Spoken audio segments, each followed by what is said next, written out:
দেখে এই যে জল তরঙ্গে কি হচ্ছে, জল তরঙ্গ বয়ে চলেছে সরস্বতী নদী কুলকুল কলরব সুরে।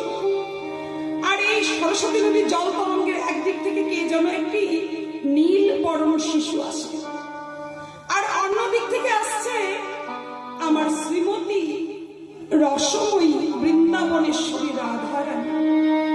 দুইজন এইভাবে সরস্বতী নদীর দুই দিক থেকে এসে একত্র হয়ে আমার শ্রী গৌরাঙ্গ রূপ ধারণ করে জলের মধ্যে ভাসছে। মন তো আছে আবিসপ্ত গ্রামে, শরীর আছে এখানে, কিন্তু মন চলে গেছে সেই ব্রজে।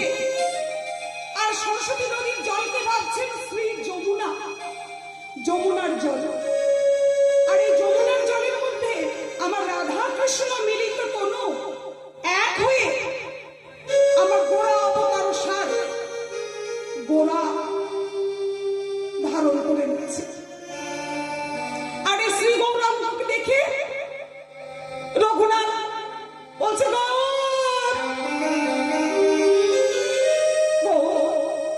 তুমি যেও না গো, তুমি আমার কাছে এসো গো। আমি তো তোমার চরণ সেবা করতে চাই গো, আমি তো তোমার চরণ সেবা করতে চাই।